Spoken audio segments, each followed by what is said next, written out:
Academica Media.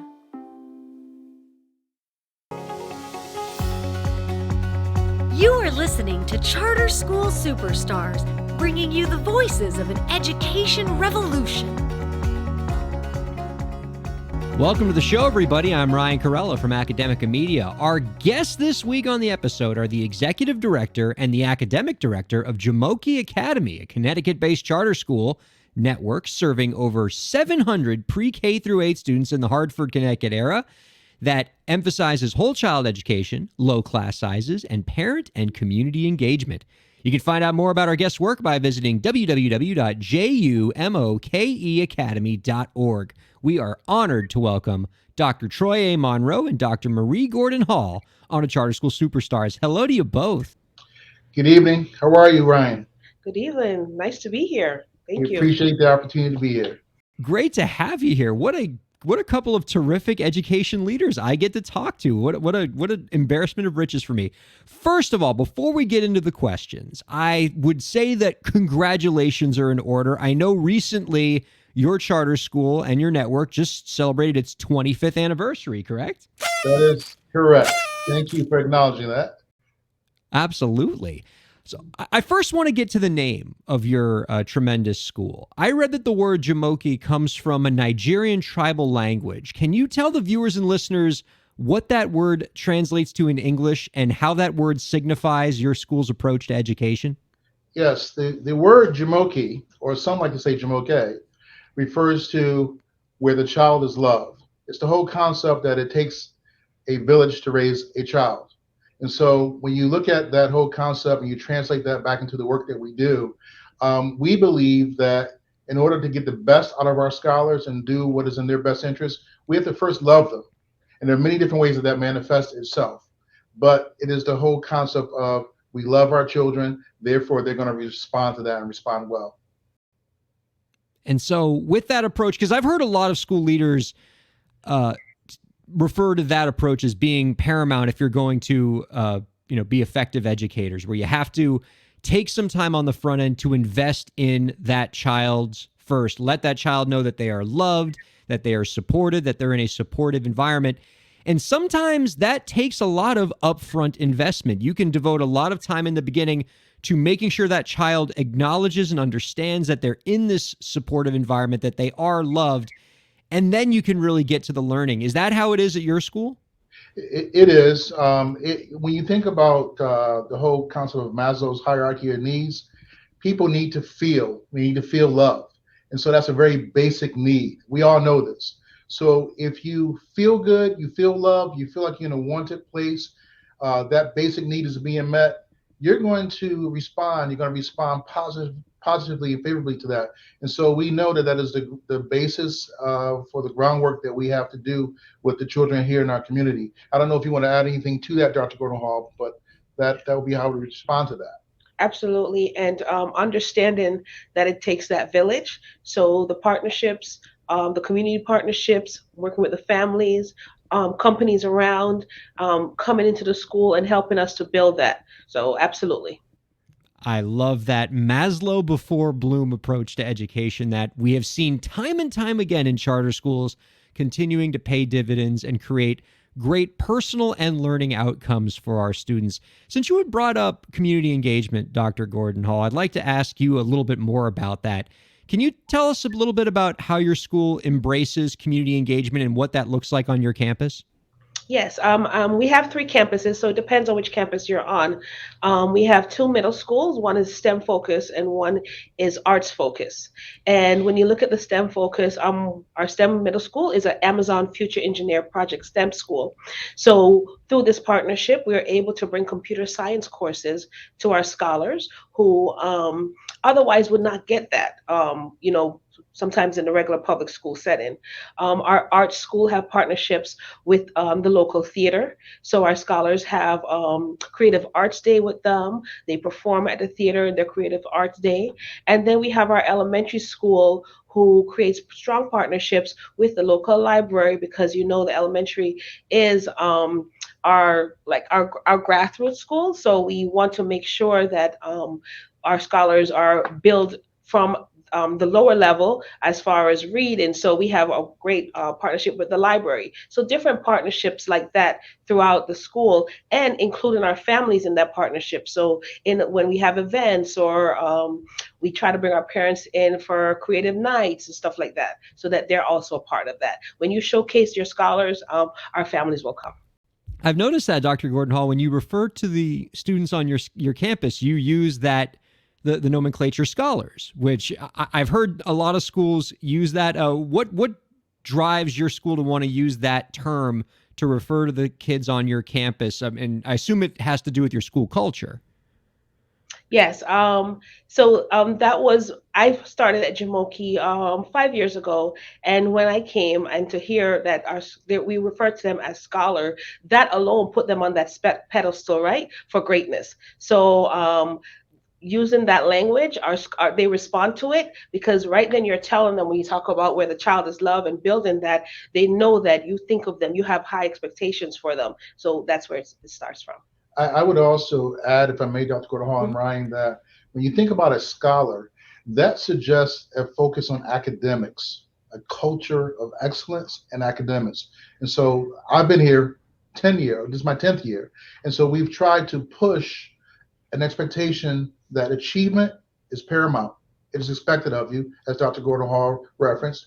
And we want a culture of excellence. We want to excel in all that we do.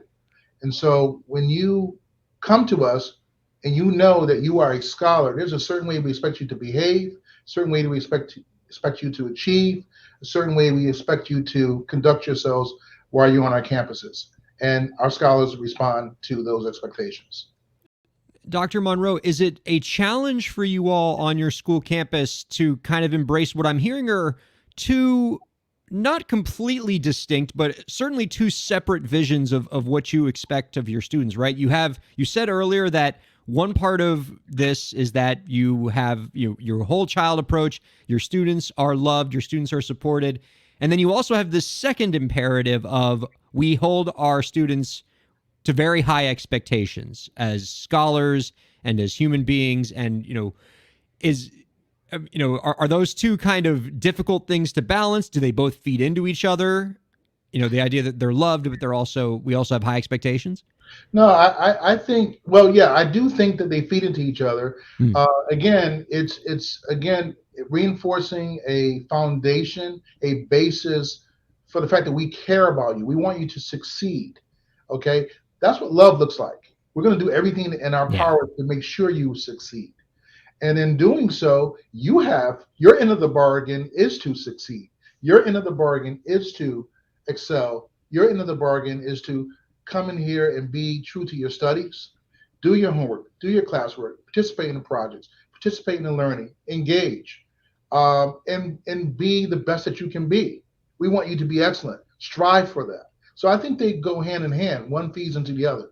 That's how I see it.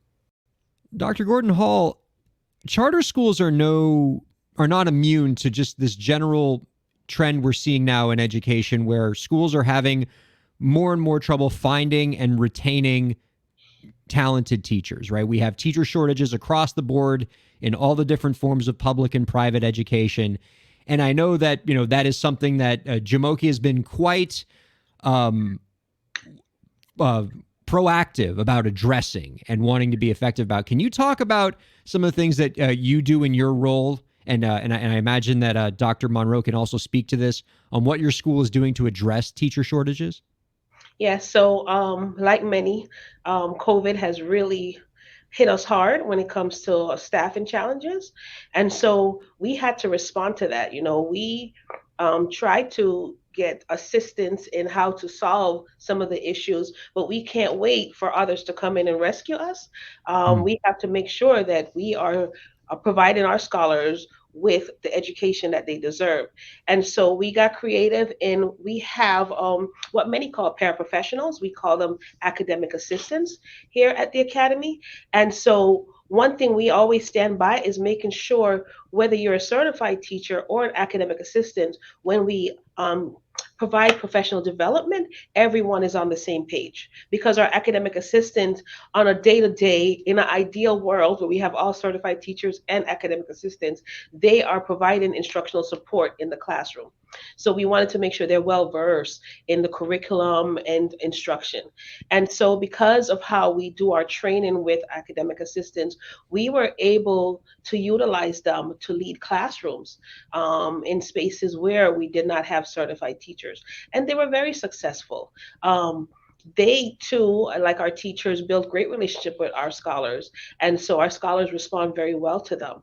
They are the parents. They're their parents in the classroom, and so they were able to lead instruction in places where we had gaps, and we saw a lot of success with that.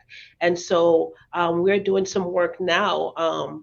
Part of the award we received from the Yaz Foundation, highlighting the four stop principles of being sustainable, transformational, outstanding, and permissionless, is yeah, we were very permissionless in our creative path that we're taking to try to get our academic assistants, because many of them do want to be certified teachers but don't have the means to do so. And so this prize is helping us put them on a path to get certified. Dr. Monroe, want to speak more? Yeah, and if I may add, we put together an initiative uh, called Growing Our Own Pathways to Teacher Certification. That's what we're calling it. And it really is unique because our academic assistants, many of them only hold a high school diploma.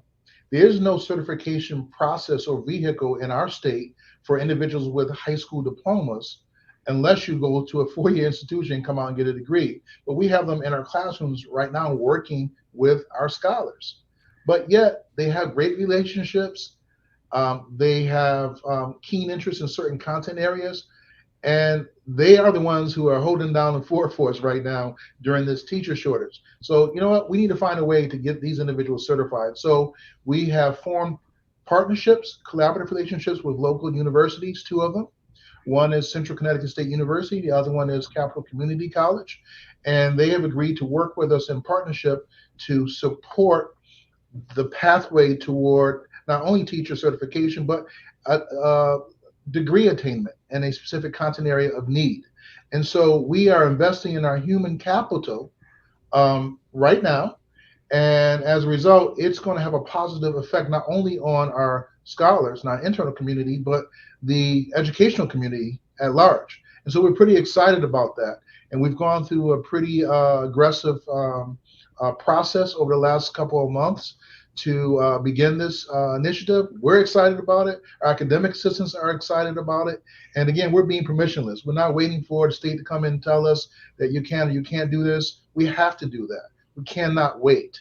And we're excited. We anticipate that within a 1 to 3 year window, we will have some new educators within our school system that reflect the community that we serve. And we're given an answer and come up with an immediate solution for a very critical need right now. There is a lesson in this. When we often talk about how to address the teacher shortage, our first impulse is to look out into the world, to look outward. How do we get college students to want to go into education? How do we find folks in other careers and get those folks into education? Those are certainly going to be important components of addressing the teacher shortage. But what your story is telling us is that we shouldn't just be looking outward to address this shortage. We should be looking inward, particularly looking at the academic assistants or paraprofessionals who already have relationships with these students, who've already demonstrated a passion for education. Let's empower those folks. Let's get those folks the education that they need and allow them to grow within your organization and eventually become certified teachers. Really, really impressed with what you've done, admittedly in a state that doesn't have the infrastructure for this yet, and you guys are getting creative about it, and that creativity is being rewarded, say, from the Yass Foundation.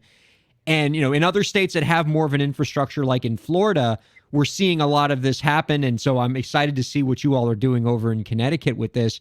And I can't wait to see what this looks like in a couple years, as you identified, Dr. Monroe, to see this when this really starts to bear fruit and you have all of these amazing future teachers that you grew yourself. It's so exciting. Yeah, it is. And I also think another critical part of this is that the majority of the folks who are participating in our first cohort, they live right here in our community. And so we're investing right in our community. They're like your next door neighbor. Uh, they could be, someone who went to school with relatives of yours. They have these relationships that are just very advantageous for us to do the work that we're doing.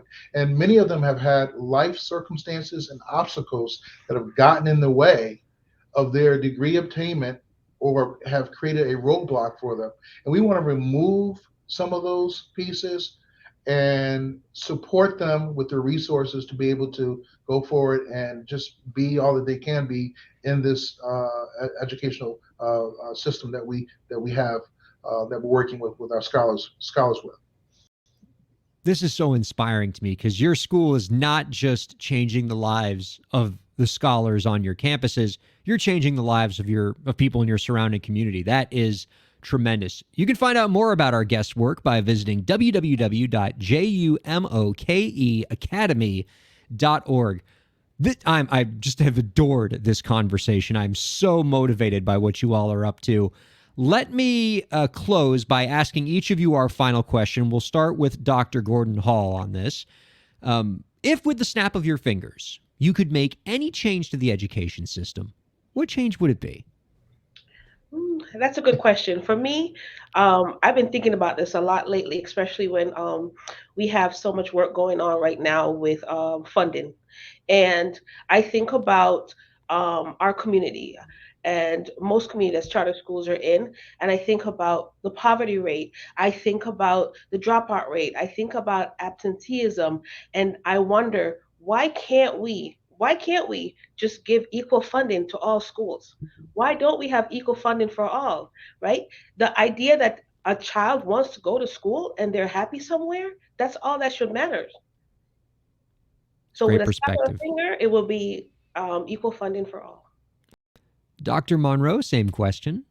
Wow, this is a very challenging question for me because there's so many things that I could say and want to say, but I think when I really reflect in this moment, I would have to just go back to what we are already starting right now, and that is to invest in younger people in this business who are interested in this business, folks who don't have the credentials just yet.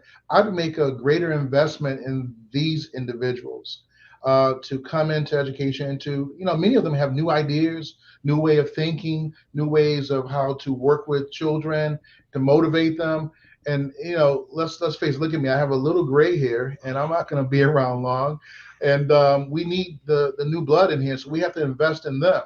But to take it a step further, there are individuals who are coming into education today who are our future leaders. They are our future academic directors. They are our future superintendents, executive directors.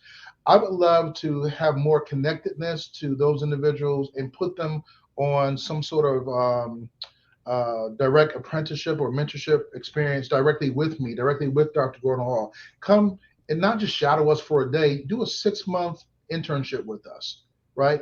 Walk in our shoes, see what we see, solve problems, understand what our issues are, come to advocacy meetings, come down to the state legislators' offices, help us advocate. We need folks to understand the movement and how to get business done in education. That's where I would focus, and that's what I would focus on. I would imagine that a great many education professionals would benefit considerably from the opportunity to shadow either one of you. I've certainly benefited from just talking to you for 20 minutes. Thank you both so much for joining the program this week and lending us your insight. And congratulations again for everything that you've been doing with your amazing network. Thank you very much. Thank you, Ryan. We've enjoyed the time with you. Thank you. Right on. Thank you all for listening to Charter School Superstars.